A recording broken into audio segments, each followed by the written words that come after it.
Pas d'unboxing aujourd'hui, quoique c'est quand même un unboxing, mais de la Nebula palette de chez Kaleidos. Et oui, j'ai craqué, j'ai commandé cette palette lors du pré-order, dès le premier jour, parce que c'est une palette que je savais que j'aimerais.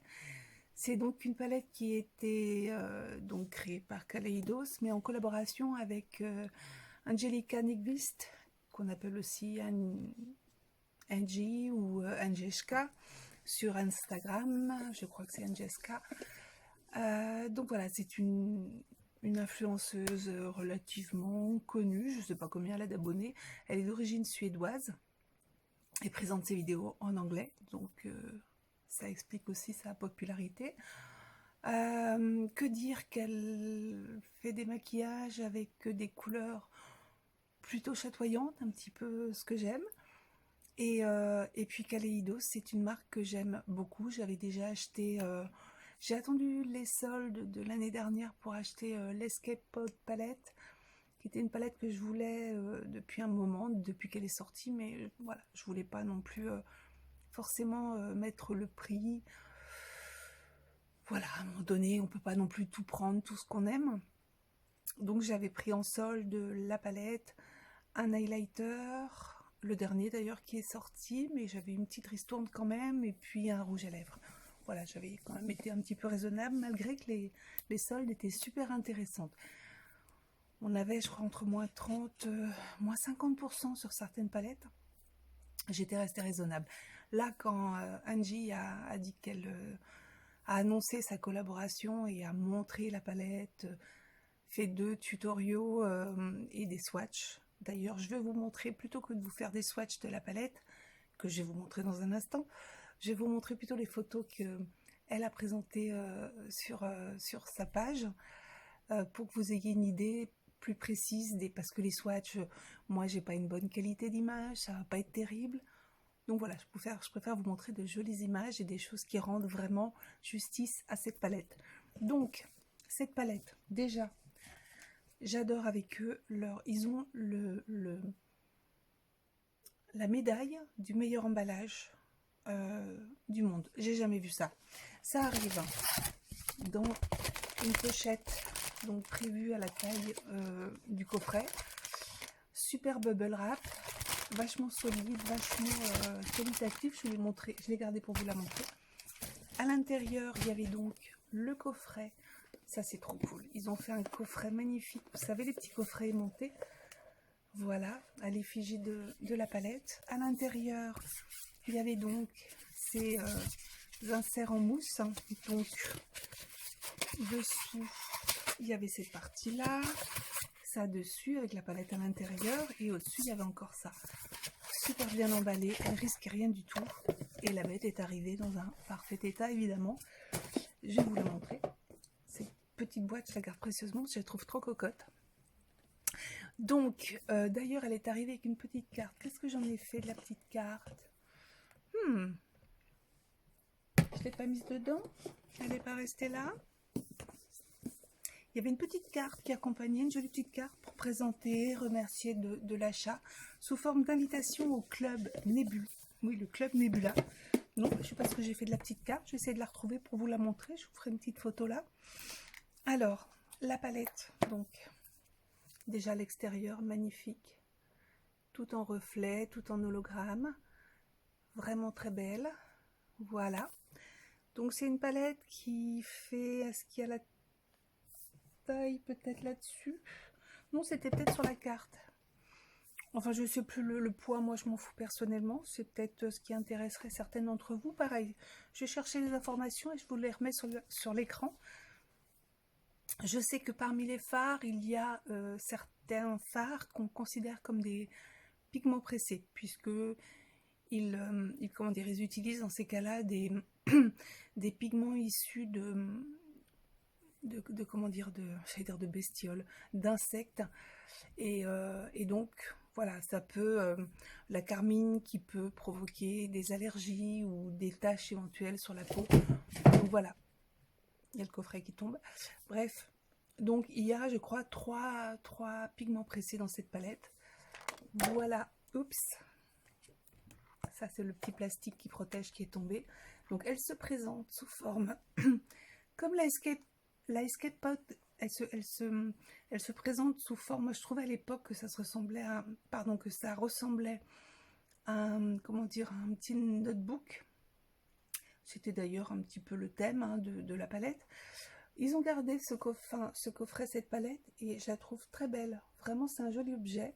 Elle est assez épaisse, hein, mais moi, ça ne me dérange pas. Je trouve que même les palettes qui ont des formes bizarroïdes, ça ne me dérange pas. Je trouve que la créativité, elle est là, et voilà, moi, je trouve que ça fait partie du charme de l'objet.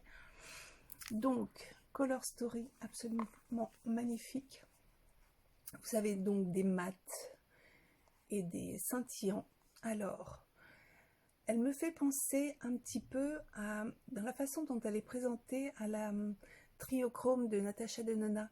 Parce qu'en fait, vous avez, donc la Color Story est présentée sous forme de thème. Là, vous avez les bleus-verts. Ici, vous avez plutôt des teintes prunes, à part ce bleu ici. Et ici, on va retrouver des couleurs un petit peu plus rouges, corail, rosé. Enfin, voilà, pour les personnes qui ont du mal un peu à trouver les nuances à utiliser entre elles, ou qui n'ont pas beaucoup d'imagination pour créer des maquillages, je trouve que c'est sympa cette façon de présenter les couleurs. Évidemment, rien ne vous empêche de mélanger, les ranger. Moi, aujourd'hui, donc, je me suis maquillée avec la palette. Les couleurs, comme vous voyez, sont magnifiques. Ce que j'ai apprécié d'autant plus, c'est la façon dont ils se mélangent entre eux et dont l'estompe ne va pas faire fuir le fard que vous avez mis précédemment. Et ça, je trouve ça absolument génial. La qualité de cette palette, comme la Escape Pod, on la retrouve, quoi. Voilà, je suis devenue hyper fan de cette marque. C'est une marque indépendante, mais qui a largement fait sa renommée du fait de la qualité des produits, du fait de la créativité. Le prix relativement accessible et pas excessif, si on part du principe qu'on a des produits de qualité faits par une entreprise indépendante. Je crois que c'est quand même des choses qu'il ne faut pas perdre de vue. Voilà, donc moi j'ai utilisé en fait la rangée du bas. J'ai commencé par mettre cette couleur un peu pêche. Là, elle fait un peu palichonne, mais elle est beaucoup plus intense que ce que vous voyez, là, un peu pêche. Donc, j'ai mis en extérieur. J'ai travaillé mon creux de paupière avec ce très joli bordeaux lit de vin. Donc, j'ai fait le creux de paupière et l'extérieur. Et ensuite, j'ai ajouté, alors, d'abord celle-ci au milieu. Voilà. Et celle-ci qui avait l'air de rien. Je savais pas trop quelle couleur. Enfin, je voyais bien qu'il y avait des reflets qui ne passent pas du tout à l'écran, mais elle a des reflets un petit peu rosés et en fait holographiques que j'ai mis en coin interne. Et pour ce faire, j'ai utilisé des pinceaux un peu fétiches. Le premier de chez... Alors c'est Becca Beauty. Je cherchais le nom, je ne m'en souvenais plus. Pareil, c'est une marque de pinceaux qui a été créée par une influenceuse américaine. J'ai acheté 3-4 pinceaux de sa gamme et franchement, pas déçu, super qualité. Donc voilà, pour faire mon, comment dire, ma paupière supérieure et pour pouvoir flouter après sur l'extérieur, ce pinceau est absolument formidable.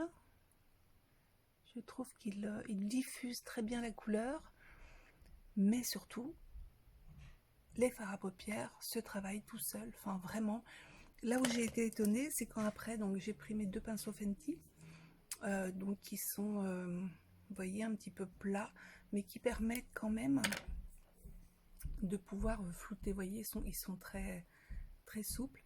Ils permettent vraiment de pouvoir flouter une fois que vous avez pris votre couleur. Vous la posez là où vous voulez et vous pouvez quand même la travailler, la diffuser. Moi, je diffuse avec ce pinceau-là. Après, comme j'ai une paupière tombante, je suis obligée en fait de travailler mon creux de paupière, de le remonter parce que sinon, il se perd dans ma paupière. Donc, je vais le travailler jusqu'à ce qu'on puisse le voir. Donc, je travaille souvent les yeux ouverts, bien ouverts, et après, je regarde droit devant et je continue à estomper jusqu'à ce qu'on voit quand même la couleur dépasser de ma paupière quand j'ai les yeux ouverts.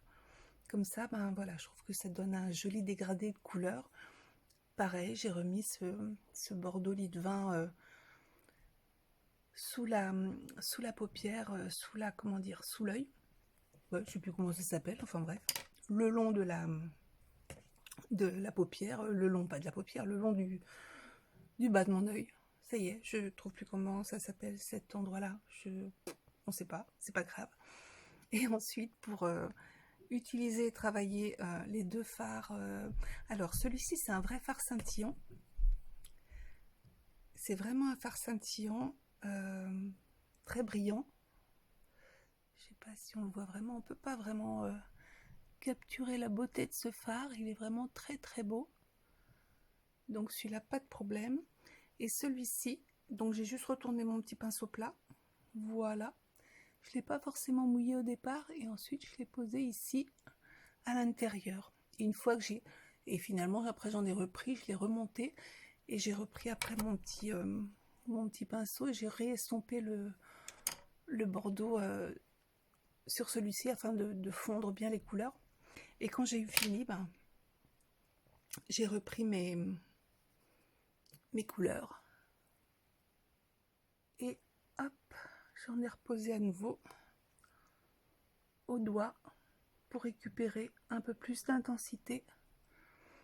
Et voilà, parce qu'en fait, tous ces fards, je sais pas comment on va dire, ouais, ces fards pailletés, très brillants, ce travail se dépose mieux au doigt. Mais c'est vrai qu'au départ, moi, je préfère avoir la précision du pinceau et de finir et de rajouter au doigt et de bien presser les pigments sur la paupière pour qu'ils restent et qu'ils se fondent entre eux. Donc voilà, cette palette, le look que j'ai pu faire avec aujourd'hui. Qu'est-ce que je peux dire qu'après j'ai rajouté à l'intérieur, mais je vois que c'est un petit peu parti, de chez Kat Von D. C'est un lip liner, mais que j'utilise. Je n'utilise les lip liners de Kat Von D uniquement pour mes yeux. Donc, ils sont tout à fait safe pour le faire.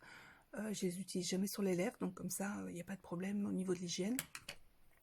Et il y a des couleurs vibrantes absolument magnifiques et ils tiennent surtout très très bien. Et sur le bord humide supérieur, j'ai utilisé ce crayon de chez Colourpop. C'est un gel liner et qui s'appelle comment, je ne sais plus, on voit plus le nom. Poppy, je crois, quelque chose comme ça. Donc voilà.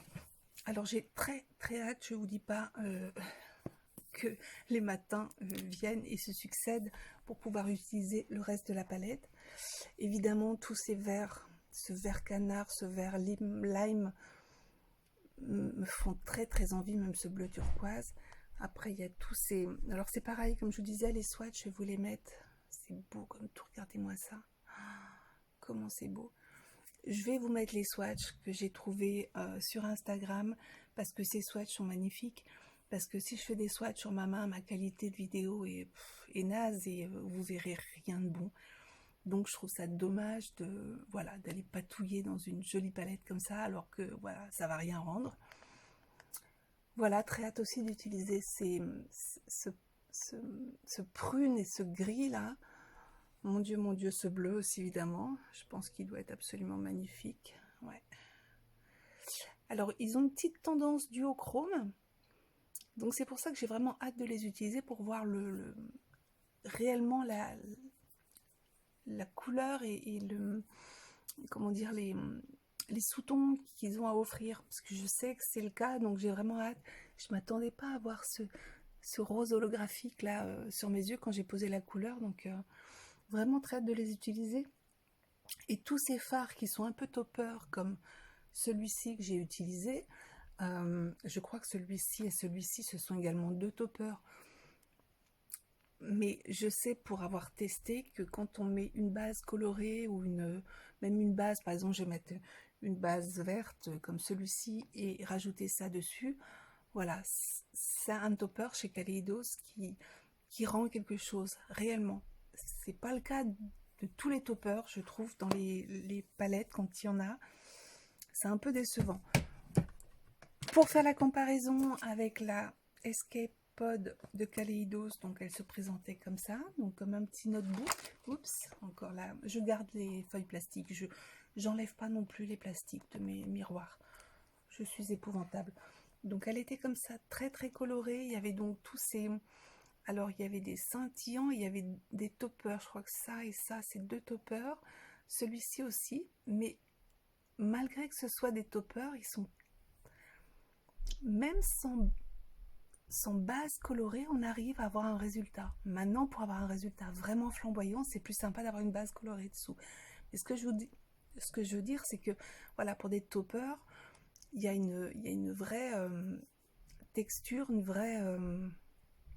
je sais pas comment expliquer. C'est pas que des toppers, quoi. On est vraiment au-delà de ça et on est sur une qualité de fard qui est exceptionnelle. Donc ça, c'est une palette dont j'étais tombée vraiment amoureuse. La Nebula de la même manière. Et puis, pour comparer, comme je disais, avec la Triochrome de Natasha Denona, comme je l'ai là, vous allez comprendre l'histoire des... Voilà, des... Vous voyez, Natasha, elle avait fait des rangées avec des verts, des mauves violets, ici un peu plus rose. Vous voyez, pas complètement rose non plus, mais pour une personne qui a du mal à trouver de l'inspiration, très vite, elle peut comprendre quelles sont les couleurs qui vont aller ensemble ou pas, qui vont se dégarder réellement ensemble, sans faute de goût ou de... Quoi qu'il n'y ait pas de faute de goût en maquillage, mais bon. Et quand j'ai vu cette palette, j'ai trouvé qu'on était un peu sur ce même état d'esprit. Et ouais, je trouve ça sympa. Je trouve ça sympa. Parce qu'on a tendance quelquefois à dire que certaines palettes très pigmentées sont pas faites pour les débutants, ou voilà, enfin, c'est un peu des conneries hein, à mon goût, hein. Je trouve que n'importe qui peut mettre ses doigts dans du maquillage et en faire ce qu'il veut, mais là pour le coup, les personnes qui sont un petit peu comment dire, désemparées, un peu timides avec la couleur, ben voilà, elles trouvent une inspiration et un guide pour pouvoir créer son maquillage.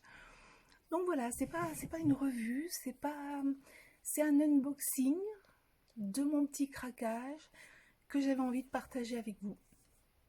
Donc voilà, et bien en tout cas, je valide complètement cette palette, vous vous en doutez. Encore une fois, je suis ravie du résultat, de la façon dont les fards se fondent entre eux, c'est magnifique, quoi. C'est voilà, je suis pas une make-up artiste, loin de là, mais pour une maquilleuse du dimanche. Et ben en tout cas, j'ai trouvé un joujou qui est facile à utiliser et qui est juste merveilleux. Le prix est de 45$. Je crois que le shipping est gratuit au-dessus de 50, peut-être un peu plus.